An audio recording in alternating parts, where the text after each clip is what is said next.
of it. Video editing and creating visuals to accompany scripts that are written by the human hand. Don't use AI to write scripts. That's my limit, by the way. I'm a textualist. I'm kind of a textualist. My limit when it comes to AI is the written form. Using AI to generate text is subhuman. Like, quite literally subhuman, right? I'm completely fine with visuals using AI. I'm fine with video, even music, pretty much editing. I don't have a problem with AI. I have a problem with AI scripts. I have a problem with using AI to generate language and literally, like, you're using AI to speak to me. You are subhuman if you are using AI to communicate. That is actually the core essence of slop, okay? Scripts should be written by the human hand. Thoughts should be articulated purposefully and intentionally through your actual writing. I am so fundamentalist when it comes to being anti-AI in the written form, and I can justify that to hell and back, okay? It's like, because at one point, you need to understand how AI is starting to lock in a specific Epsteinian subjectivity, which is very dangerous. The only liberation, the only freedom we have is through the textual written medium, actually. That's the most fundamental level of the articulation of thoughts. Why? Because in what language do you think? You think through words. You think through words, do you not? Your thoughts take the form of language and speech. That's the most fundamental you that there is. That's the most fundamental articulation of thought that there is. So how do you even have the necessary will? How can you articulate the necessary will to know what you want the AI to be prompted to say? Right? That's what's scary about AI text when you think about it. Because how do you know what you want it to say?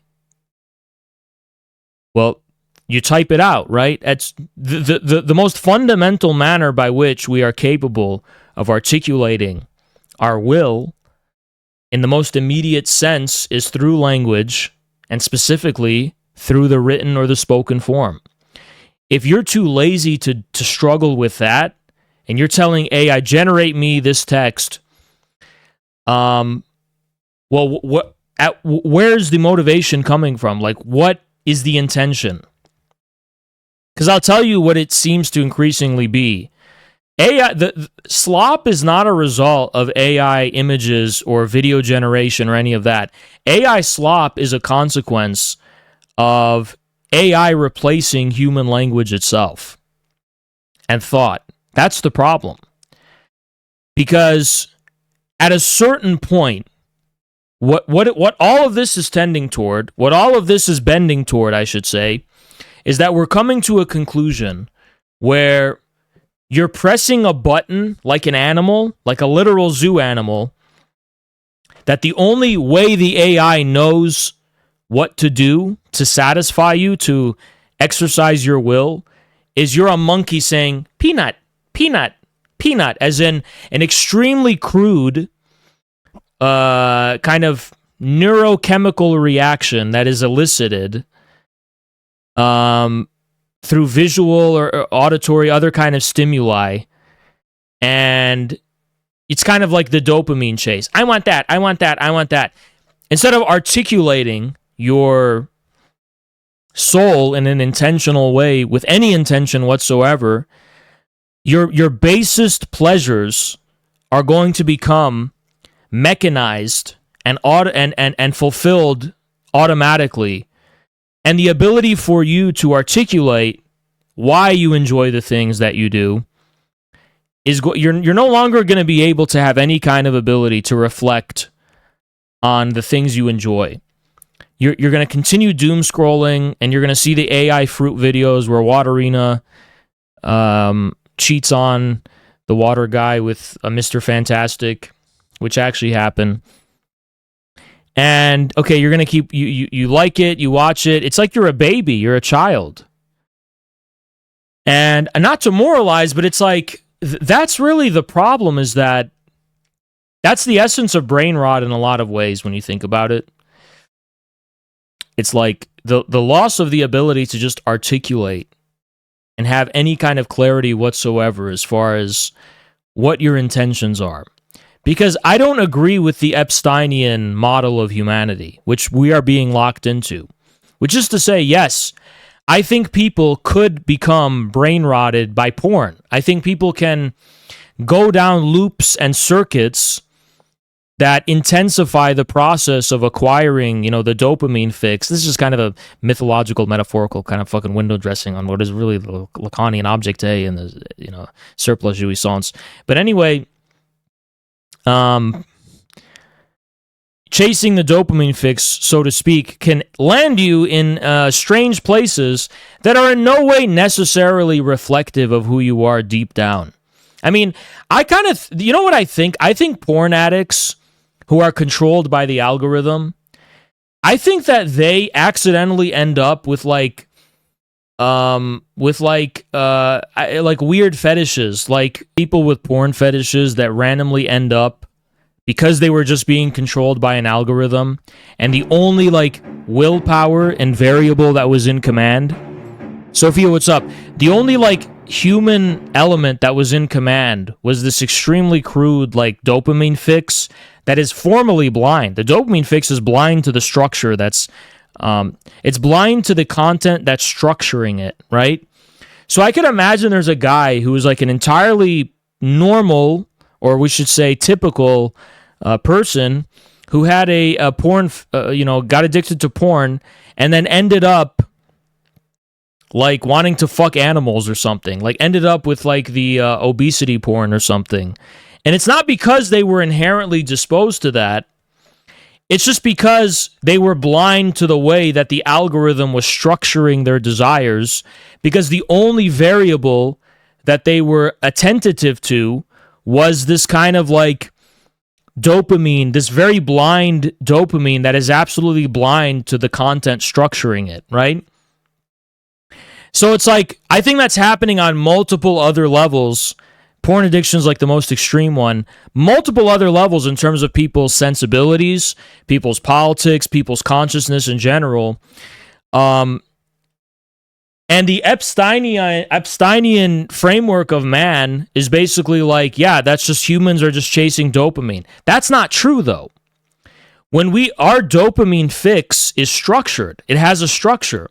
And that structure is rooted in something that we are accountable to, because it's the form of meaning. You understand? The structure that the way our enjoyments are structured is ultimately rooted in our horizon of meaning, and we are responsible for that horizon of meaning. We are responsible for it. We do have to be accountable to it. Even if we repress that accountability, we ultimately are, right? It's on us. And the only way we're able to articulate that relationship is through language. That's the only way we can do it, just through language. And so the problem with AI, the real problem with AI, is that when it's replacing that level of our ability to articulate the horizon of meaning that ultimately determines us, we are allowing the Epsteinites to do that for us. And that's why I think AI text is dangerous. You're basically allowing the system, the status quo as it's currently structured, to think for you. And it could jeer you in a million different directions. You could just be jeered and taken for a ride in a million different directions and be defined in a way that you don't actively participate in. I'm not saying we can fully define ourselves based on what we want to define ourselves as, but we should participate in the process of how we're defined as human beings. We should at least actively be involved in that in some kind of way and participate in it. Maybe that's petty bourgeois of me to say. Maybe, no, I don't think so. I think that there's definitely something very spiritually Israeli about Grok. Whenever I see a Grok-generated tweet or a Grok-generated article, like that hit piece that guy tried to write about us, I kind of just immediately get to thinking in my head, like, this is so fucking spiritually Israeli. There's something like about this where it's like, this is the status quo that it's like so Zog coded. We're locked into this status quo, and we should purely just kind of trust our blind, like immediate circuits of enjoyment, basically, and not have any other kind of relationship to the underlying structure of our enjoyment and of our speech and of our meaningfulness and so on and so on. And so I have a special kind of intolerance for AI-generated text. There's exceptions, like if it's just like for coding or something, I get it. You know, people are, but you know what I mean, right? I think that should remain sacred. Poetry and literature, you should not be given to AI. The visual medium, AI can be a great tool for that. The auditory medium, AI can be a profound tool for that. But what gives us control over the visual, auditory, and so on, generation, AI-generated visual, auditory content? What gives us control over that? Or what gives us active involvement in that? Language. I mean, even writing the prompts is like it takes effort to get a good prompt. The only thing that allows us to use AI as a tool is a command of speech. When we give that itself to AI, we fucking lose everything, right? The problem, the AI slop is not a consequence of the visual medium or the auditory medium. The reason there's a slopification effect happening is that the prompts themselves are becoming generated by AI. That's why the fruit, do you think that humans are writing manually prompts for the fruit AI videos with Waterina? No, AI is writing those prompts. That's why they follow the same format of the cuckold story. And all it takes is one to go viral, and then, you know, in New Delhi, they'll feed it into the AI and say, give me another one that goes viral using whatever prompt you need to, and that's how it's fucking happening. Right? It's an Israel coefficient. Jesus' motorcycle is producing good AI content because he's not allowing AI to generate the prompt. At some level, he is in command of the inputs. He wants it to be a certain way. He's very actively involved in that process of what it's ultimately going to look like and be like. He's not giving the whole thing. There's something so spiritually, like, I don't want to be racist, but I'll just say Hindufta. There's something spiritually like Hindufta slop about AI, not even just spiritually Israeli, because it's like, you're so excited that AI can like automate this process that would otherwise take months and months. I get it. But then people get too excited and they're like, I just want AI to automate the entire fucking creative process itself. I don't even want to like be involved at all. Like, AI, can you generate something interesting for me? It's like, wait a minute. Interest is not something that can be AI generated. You have to know what is interesting. You have to be involved in the generation of interesting things. People get too fucking excited and they're just like, no, I just want to fucking sit on my couch and, you know, whatever. That's honestly the problem with it. It's not actually the tools. It's the way people are using them.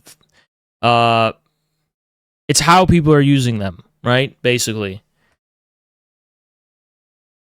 So those are my God-honest thoughts when it comes to LLMs and AI-generated models and all those kind of things.